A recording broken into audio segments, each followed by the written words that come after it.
मेरा मेरे मेरा पारा आई होगा मेरा पारा होगा आई नाम क्या बताएं किसका वो मैं बता नाम बताएं जो मेरे नाम जाएगा मैं तुझे करूंगा बंद जिस चीज में कहता हूँ काम में गोली मार के तो में बेचूंगा अब तू बता दीजिए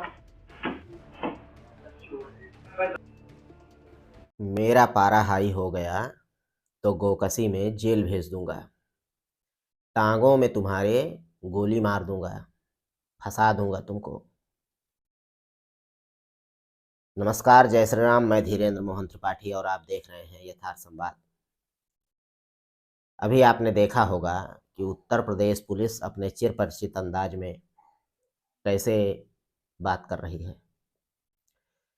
एक व्यक्ति से किसी का नाम पूछ रही है और कह रही है कि मेरा पारा हाई हो गया तो मैं जो है पैरों में गोली मार दूंगा, ले चल के तुमको बंद कर दूंगा, गोकसी में गोहत्या में तुमको हम जेल भेज देंगे। ये उत्तर प्रदेश पुलिस का कारनामा है। जिला है शामली, उत्तर प्रदेश। यहाँ का कैराना क्षेत्र है। वहाँ हेड कांस्टेबल और एक उनके साथ और कांस्टेबल है, सिपाही। दोनों लोग जाते हैं, एक बताते हैं कि पेट्रोल पंप है। वहाँ एक आफताब नाम का एक लड़का है, उससे कुछ पूछताछ करते हैं और पूछताछ में अपने इस उद्गार को हेड कांस्टेबल ने व्यक्त किया कि हम तुमको पैर में गोली मार देंगे, अगर नाम नहीं बताओगे तो गोकसी में अंदर कर देंगे, और तमाम प्रकार की यातनाएं देने की वो बातें कह रहे हैं। ये स्थिति है कानून व्यवस्था की। धमकी अभी तक गुंडे देते थे, मवाली देते थे, अब पुलिस प्रशासन देने लगी है। कारण है खुली छूट। ये स्थिति है।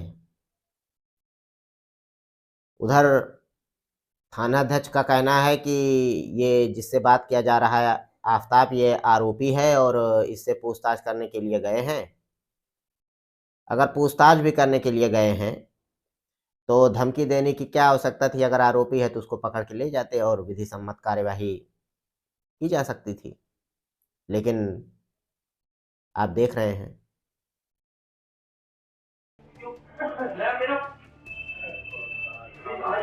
मेरा पारा आई होगा आई नाम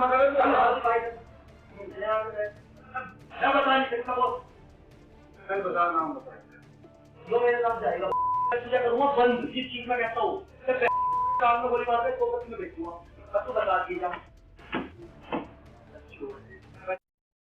आपने देखा कि कैसे धमका रहे हैं कि गोली मार दूंगा, पैर में दौड़ा कर गोली मार दूंगा, बंद कर दूंगा जेल में। ये सब सारी चीज़ें हेड कांस्टेबल और उनके साथ एक सिपाही हैं कहते दिख रहे हैं। एक आरोपी बीच बचाव, एक आदमी जो है, माफ़ कीजिएगा आरोपी नहीं, आदमी एक बीच बचाव भी कर रहा है। लेकिन यदि कोई आरोपी है तो उसको विधिसम्मत कार्यवाही होनी चाहिए, इसकी कोई मनाही नहीं है। लेकिन उसको इस प्रकार की धमकी देना कि तुमको गोली मार देंगे, तुमको फर्जी केस में फंसा देंगे, ये कोई तरीका नहीं है। अभी आपने देखा होगा पिछले दिनों एक घर में बाइक में जो है वो अवैध असलहा रख के पुलिस वाले ने फंसाने की कोशिश की, लेकिन वो तो सीसीटीवी मामला कैद हो गया, बच गया। नहीं तो पता नहीं क्या क्या यातनाएं उसको सहनी पड़ती। तो ये ऐसे ऐसे कारनामे कर रही है।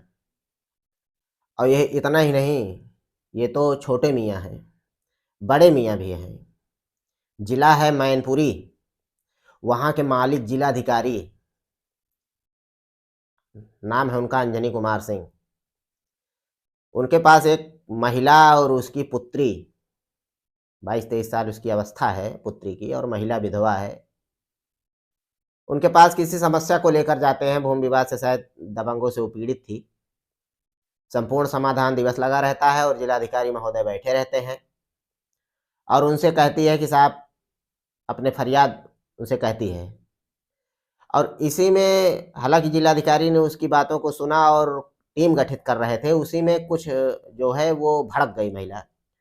और भाई पीड़ित है, इतने दिन से न्याय नहीं मिल रहा है तो भड़क गई, और उसने शायद आत्महत्या करने की भी बात कह दी, ऐसा मीडिया रिपोर्ट में है। ये बात जिलाधिकारी महोदय को नागवार गुजरी, और जिलाधिकारी महोदय ने उसे पुलिस हिरासत में ले लिया। बाद में किरकिरी हुई, विपक्ष ने हंगामा किया, तब जाके जिलाधिकारी ने एक बयान जारी किया है। बयान आप सुन लीजिए। राधा देवी एक आई थी संपूर्ण समाधान दिवस में, उनकी बात कर रहे हैं। मैंने भी देखा सोशल मीडिया और कुछ समाचार चैनलों के माध्यम से ये झूठ फैलाया जा रहा है कि उसको जेल भेज दिया गया और तमाम बातें कही जा रही हैं।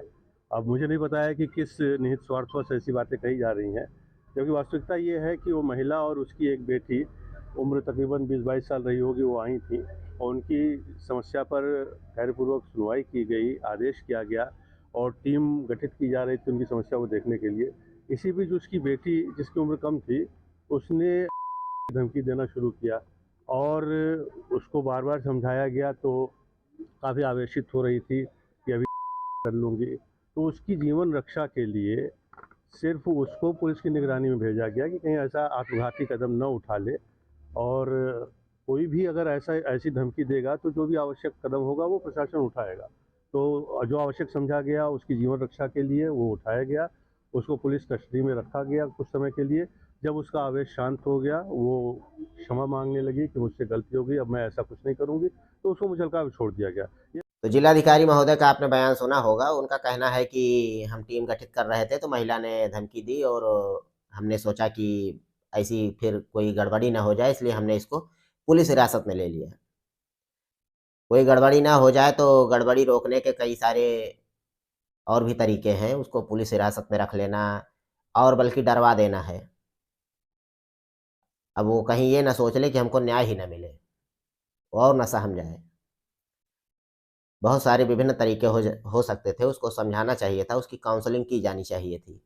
मौके पर त्वरित न्याय कर दिया जाता अगर, तो कोई बात ही ना होती। जिस विषय का आपको डर लग रहा है, जिस विषय के डर से आपने उसको हिरासत में ले लिया, वो बात ही ना होती।